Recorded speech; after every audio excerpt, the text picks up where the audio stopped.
Hello everyone, welcome to Analog IAS Current Affairs Analysis for 1st May 2020, and these are the articles we will be dealing today. The first article for the day is regarding the importance of patent rights in the times of research for COVID-19's vaccine. So that article is taken from the Hindu and it is titled Needed a Pandemic Patent Pool. The central focus of this article is to discuss about the idea of creating a patent pool so that it will be effective in avoiding the possibility of the hostile response, because we have often seen in the past that whenever it comes to patent rights, there are different societies which react differently, and there is also a possibility of conflict between nations as well as the rival organizations, where international organizations are also involved in this vaccine development. So we have to ensure that their patent rights are recognized as a collective consciousness and also as a responsibility towards humanity. Unless and until that is there is a possibility of hostility. So what is the purpose with which we create patents in the first place? Patents are generally considered important because it can help safeguard your invention, it can protect any product, design, or even the process which you take the product through, so that it brings out efficiency in the mechanism through which this product is produced. So there are certain specifications involved, and according to the originality, practicality, suitability and utility, you can go for a patent. So there is a question, when there is a collective threat to the humanity, is it right to expect a patent for a vaccine developed for COVID-19? There is already a scenario where countries are trying to stake claim when it comes to the use of vaccine. So they want exclusive rights for the development of the vaccine as well as its usage. On the other hand, there are also deliberations for partnerships between rich countries. So the question that arises now is whether this exclusivity that is recognized by patent rights will be harmful to the society in the longer run, because this is an infectious disease. Unless and until the entire population, or at least a significant amount of population, attains complete immunity, life is nowhere going to be normal. If that happens in an already unequal world, there will be even more backlash for the entire concept of patents. If there are no patents at all, there is no incentive for innovation. That would destroy the ecosystem for research and development, which is detrimental for even further innovations or the entire ecosystem. So the solution suggested by the writer of this article is to create a patent pool. Now what is a patent pool? It is basically a collection. Imagine it to be a basket where all the patents are put and categorized depending upon the kind of technology we are dealing with.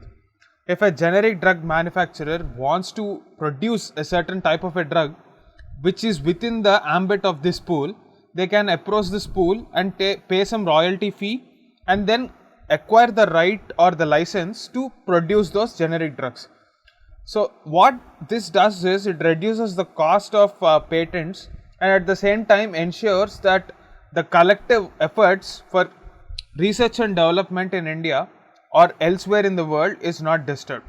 If there is an anti-IPR culture or anti-patent culture, it is going to harm the innovations ecosystem in the longer run. So this is a very good idea according to the author. So these kind of collective efforts will also reduce the time for vaccine of COVID-19.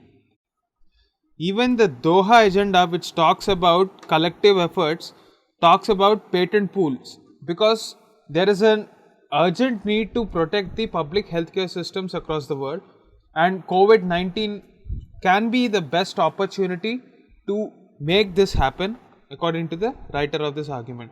And for this purpose, we also have to focus on engaging with the private sector and at the same time building partnerships, especially through the public-private partnership model. That is the gist of this article. Now the second article is taken from the Indian Express and it is titled Labour's Reader. So this is important from the perspective of GS1 history. So basically this article lists out that various contributions of Dr. B.R. Ambedkar for the labor movement. So the present focus of the government is to ensure that the work culture for the labor movement is adaptable, efficient, inclusive, ensures opportunity, and at the same time promotes the idea of universalism. So this will open up more avenues for workers to build the new country in the post-COVID world. So in this context, we have to remember Dr. B.R. Ambedkar's contribution to the entire labor movement. So this is important for GS1 history part, and I have enumerated the various initiatives taken up by Dr. B.R. Ambedkar. The first one is, as a representative of the depressed classes in the Round Table Conference, he vehemently fought for living wages, decent working conditions, and also freedom of peasants from our landlords. He also fought against the removal of social evils in the society and thereby empowering the labor class. Realizing that unless and until he gets into active politics, in 1936 he founded the Independent Labour Party, which went on to win elections in the Bombay Legislative Assembly for 1937 election. So it won nearly 80% of the seats that it contested for, and it was a thumping win. So on September 17, 1937, during the Pune session of the Bombay Assembly, there was a land tenure system in Konkan region. It was called the Koti system, which was very manipulative, especially for the landless labor there in that region. So he fought for the abolition of this system. The next one is the controversial Industrial Disputes Bill, which did not give any right to strike for its workers. So he fought against this bill as well. Lastly, but most importantly, he played a very active role which shaped up his ideas and experience added up during the drafting of the constitution. So between 1942 and 46, he functioned as one of the most important member in the Viceroy's Executive Council. He worked especially on the labor movement during that particular point of time. So there is one important takeaway that we have to focus on. Dr. B.R. Ambedkar was strictly against the abolition of private property. In his book Buddha or Karl Marx, he criticized the communists for destroying the idea of private property because he feels that one can have rights for labor only when there is wealth generated. So he is not completely against the idea of private property, but he only advocates that the labor class should also have the fruits of this development. That is the gist of this article. That's it for this video. Thank you.